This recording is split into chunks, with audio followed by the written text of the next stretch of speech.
नमस्कार मित्रांनो, मी कृष्णा भोसरे. गेल्या 1-1.5-2 वर्षापासून मी सेंद्रिय शेतीवर काम करतोय आणि आपण आयुर्वेदाचा घेतलेला एक सुंदर रिझल्ट असा बघणार आहे. ताई, तुमचं नाव काय? माझं नाव अश्विनी संतोष वाकळे, राहणार कंशवाडी. तर मी गेल्या बरेच दिवस झालं, म्हणजे नाही म्हटलं तरी वर्ष झालं आयुर्वेद वापरते आणि वैयक्तिक मला तरी छान रिझल्ट आलेत आयुर्वेदचे.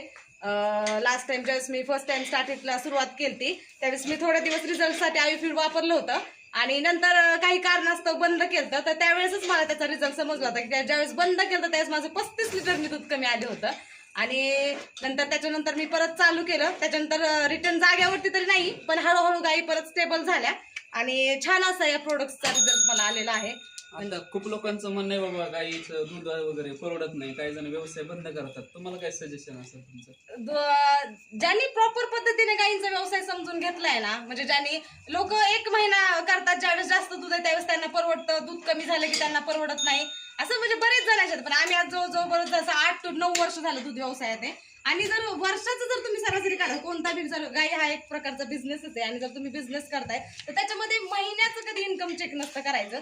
तुम्ही वर्षाची जर सरासरी पाहत असाल, कारण नफे तोटे हा प्रत्येक व्यवसायात असते. 1 महिना जरी तुम्हाला तोटा होत असेल तरी बाकीचे महिने तुमचा व्यवसाय कसा चाललाय याच्यावरती सगळं काही डिपेंड असते. त्यामुळं जर ज्याने बारीक पद्धतीने लक्ष देऊन दूध व्यवसाय केलाय त्याला दूध व्यवसाय परवडला नाही असं तो कधी म्हणणार नाही, असं माझं वैयक्तिक. स्टार्टअप किती गायीपासून झालं होतं? एका गायीपासून. एक गायी म्हणजे पाहुण्यांकडून एक अंधन आणलेली गाई, त्या गायीपासून झालेली सुरुवात आहे आणि आज हे पूर्ण या एका गायीपासून झालेले आहेत. गायींमधूनच गायी उभा केल्या आहेत. आम्ही काही पर्सनल दुसरा काही एकदाच 4-10 लाख 5 लाख खर्च करून उभा केलेला गोटा नाहीये.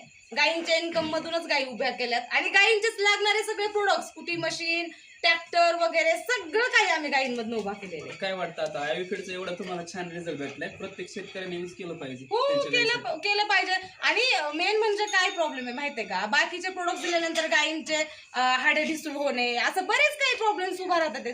पण हे नॅचरल आहे, नैसर्गिक आहे ना, याच्यामधून गायींना कोणत्याच प्रकारचा कसलाच प्रकारचा त्रास नाहीये. आणि मग आता याच्यामध्ये आपण नैसर्गिकरित्या जर वापरत असेल तर गायींसाठी चांगलंच आहे. त्याच्यामुळे हे वापरलंच पाहिजे प्रत्येकाने.